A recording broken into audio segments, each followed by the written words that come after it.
Good morning. Ohayo gozaimasu. Today, as I was thinking, as I was sitting thinking in my thinking chair, thinking about those things that I think about. You know what? I have a big vision. And, God usually spots this big giant vision. And we're like, yeah, we're going to do it. And you get at the very beginning of it. You get to the starting line and the gun goes off and you're like, what do I do next? That's where I was. Because I got some big plans. And I'm like, how do I do this? And I really want this tea and I just can't get to it right now. Oh. And I was searching myself and my books, and I was like, okay, I know my ikigai. I feel it. I'm living it. I'm living my ikigai. I understand wabi sabi. I know I'm unique and I'm different. What's next? I have my Zen garden and I'm communing with God and I'm doing all these things. And he dropped this right in front of me. I mean, I just put in I was like, I need a new book because one of my friends challenged me. He was like, what book? I wanted to do 10 books. Well, I wanted to really do 12 books this year, but 10 books. And, I finished all of these. I've done 7. And I was like, okay, what's the next book? Because I forgot all about it. So, as I was thinking in my thinking chair, I was looking and I was like, okay, let's just get a audiobook real quick. And from the audio, we can, if I like the audio, I'll get the book.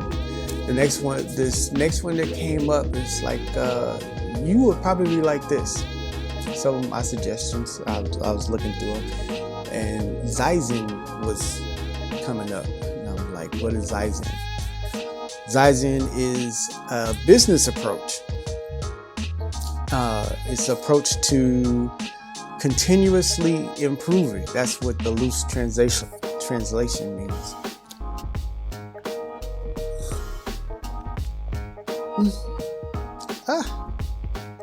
If you look at this, it looks like water, but it actually tastes pretty good. Go me. So, Zaizen approach is continuously improving, and it takes very, very small steps. Good morning. It takes very, very small steps, and then actually accomplish big things. There used to be an anime called Baby Steps, and in the notebook Baby Steps, somebody suggested to him, you take baby steps to giant strides. So that's kind of what this was about. And it always brought back, well, it starts off with the old Chinese proverb, 1,000-mile journey starts with a single step. Brian Tracy, I like the way he puts it. He usually in his programs, his audio programs, he'll say, how do you eat an elephant? One bite at a time. Yeah. So Zaizen takes, there's 4 different approaches in Zaizen. 4 different methods, I would say. And today I wanted to start off with the first one because it was like the biggest one. And usually, like I said, it's for businesses and companies to use to improve themselves. But what I wanted to look at your relationship. Not only with God and others, but even with yourself. Let's make continuous improvements with that. So, the first approach And all this is coming from reverscore.com. Well, this portion of it. So it starts off with Kaizen Teian, the bottom up improvement. So it describes the improvement where people participate to improve their processes, their own processes. So in the military, we had this thing called quality improvement, where you would get an officer and some lowest ranking people who's on the front lines of the processes of what they're supposed to do, and they get together, because it's easy to sit in the chair, the CEO or the visionary, and say, man, I want this to happen, I want this to happen, I want this to happen, and it better happen. It's easy to do that if you're not making it happen. Now, the people on the front lines who has to get these orders and then turn around and say, okay, I got to make this happen, I got to make this happen, I got to make this happen, it ain't going to happen. There's going to be a disconnect there from the visionary to the person that's running the actual show. But if they can sit down and get together and say, I want to make this happen, I want to make some genba tea. It's easy to say, I want genba tea, I want it to taste this way, I want it this level of sweetness, and I want this. Give it to me now. And the person that's making it say, I got some water. You want that? But if they can get together, it's like, okay, put this in. What do you think about this? If they both have input in there, they can be more successful. And if they try it again, they can probably do even better because they've done trial and error already. So the top down or the bottom up approach to it is to let the people who are on the front lines make the suggestions on how to make the processes better. And, well, have them explain it. Everybody is working together. So it encourages every member of the workforce, from leadership to frontline workers, to propose changes that would improve workflow. And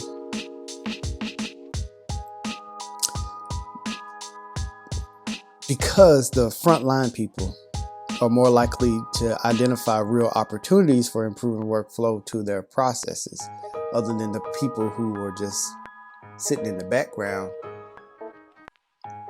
saying, I want these changes made. And to this approach,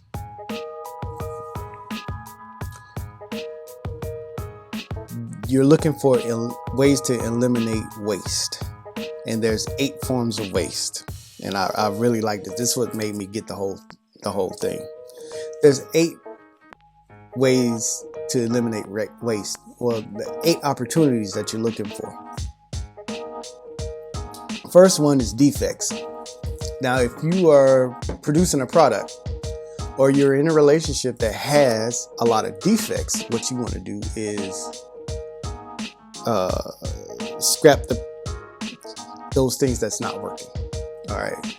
If your approach is to try to make somebody do something and they're always pushing back and you're miserable and they're miserable, then either if you want to salvage that working relationship, you're going to have to change your approach and find out what works. That requires work. Now, if you are doing a business and you find that, your products are not working, then you're going to have to change the product or change the effectiveness of it, because if it has a lot of defects, it's going to require you to rework it. So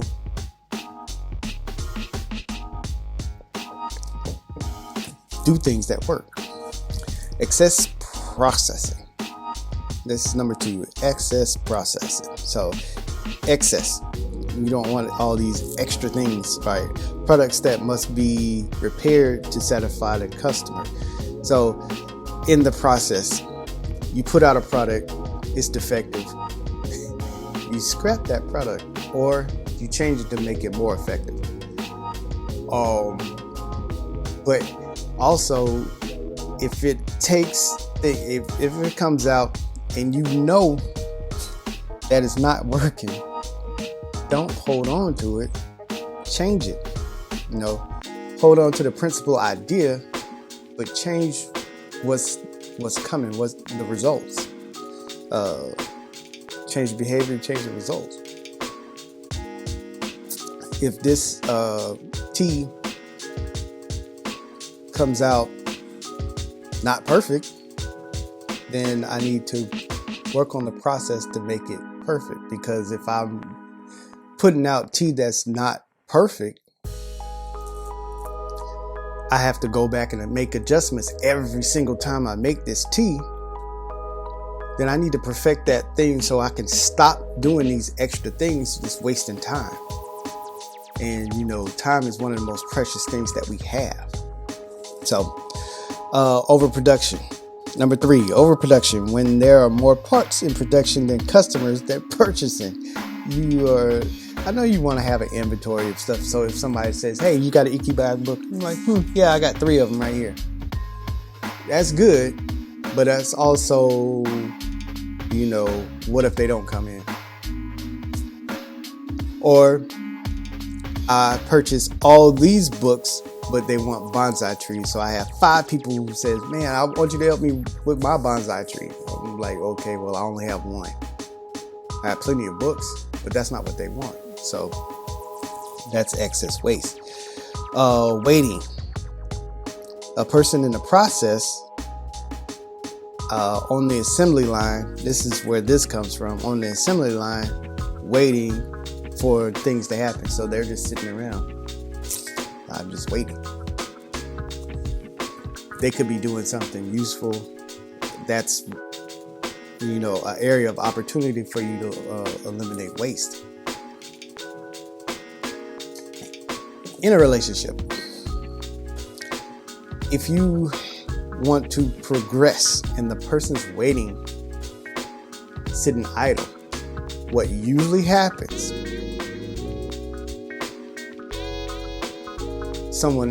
they'll find someone else to occupy their time. Even though they might be true to you, they'll still be looking for something to occupy their time, even though they want you, but they are waiting for something.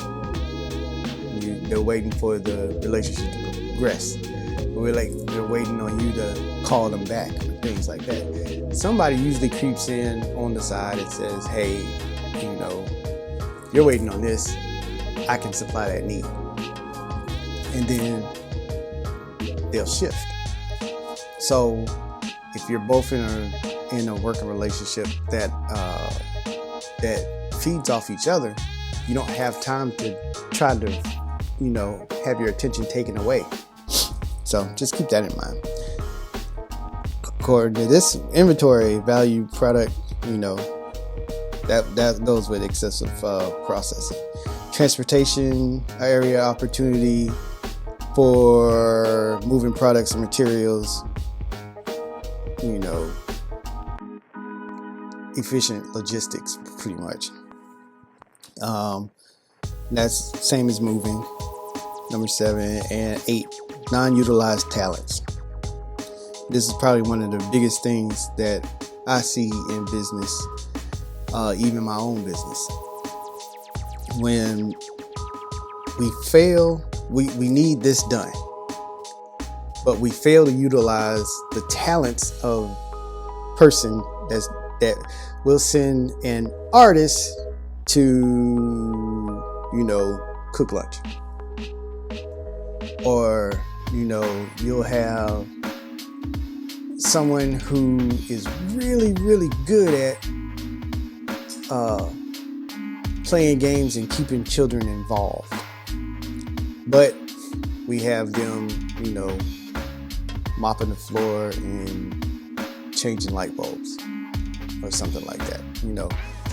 Unutilized talents where they are not, even in working relationships, you have a person right in front of you that says, hey, I can help you do this. We can get this. We can do these things together. Let's conquer the world. And you're like, nah, I don't trust you. Which is okay. But only for so long, unutilized talent will go, God gives us gifts and talents. And this is what Wabi Sabi is about. If you utilize this and Ikigai, Wabi Sabi and Ikigai working together, you use your gifts and your talents to change the world. If you're in a relationship or in a state of mind where you're not utilizing your gifts and talents, either you're living and you're growing or expanding, or you're deteriorating and not living that full life. So if you're unutilized and you're not looking to be utilized, you're probably wasting away and just living life, just floating along until something bad happens, and then you're like, what happened? So that is the worst right there, unutilized talent. And I think God feels the same way. He gives us gifts and talents, and then we say, I'd rather be doing this. Your Ikigai is going to not be fulfilled. I wanted to share this from Mother Teresa. She said this: we can do no great things, only small things with great love. And it's not how much we do, but how much love we put into what we're doing. Okay? And it's not how much we give, but how much love we put into giving. To God, there's nothing small. Remember, Kaizen is about these small steps. Okay? I talked about 8 ways to eliminate waste, but those things need to be small, because if it's a shock to the system, what happens when you get a shock to the system? You clench up and you freeze. If the process wants to flow, a lot of Japanese things have flow in it, in it regards to water, energy flowing, life flowing, decisions flowing, and it has a proper flow. The more obstacles in the path of that flow causes it to slow down. The smallest things that we take, the smallest steps on down the road, they're easy to accomplish. So the more we do these small steps, we cover more ground. Okay, then taking a big giant leap, and then it either failing or we have to rest because we've expended so much energy. Small steps, small constant steps. It was the book I was listening to. It was really good. It's like, okay, they did an experiment. They gave so many people a gym membership to the gym. All right. You go there, free clothes, free membership, free equipment, a personal trainer. You just go and do it. Everybody on I think it was the 7th floor of this building. No, everybody on the 11th floor of the building, right? And everybody on the 7th floor, they told them to take one day, okay? Go out, walk 1 flight of steps. Okay? That's all you got to do. Then the next day, walk 1 flight of steps and 1 more step. and then that's all you got to do.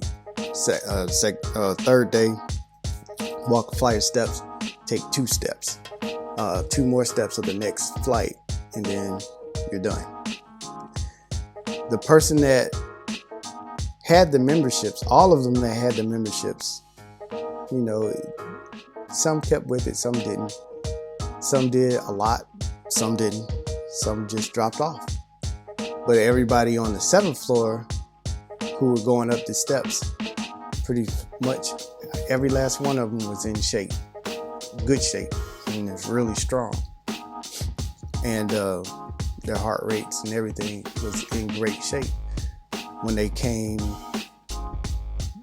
to the comparison, the 7th floor was just like, it was like an 80-20 rule. 80% of these people were just awesome to their 20% who were just making it. The rest of the 80% of this group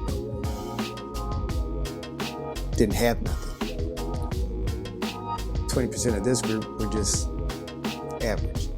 But everybody else, the 80% of this group was above average.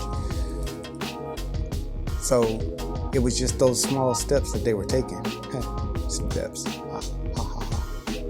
Those small steps that they were taking to really change the whole trajectory of that floor, the health of that floor. So just because it seems small, remember what I said, Tracy said, the little question, how do you eat an elephant? One bite at a time. Now you're taking one bite, but look at when you're finished. You've eaten a whole elephant. Something as big as your house, huge animal. Instead of just looking at it and saying, I can't do it. Yes, you can. We can do anything. I can do all things through Christ who gives me strength. All right. So I only got this one little sip. It was really good. Thank you for sharing it with me. And to your day, I still want to toast, even though I don't have anything in here. Kampai.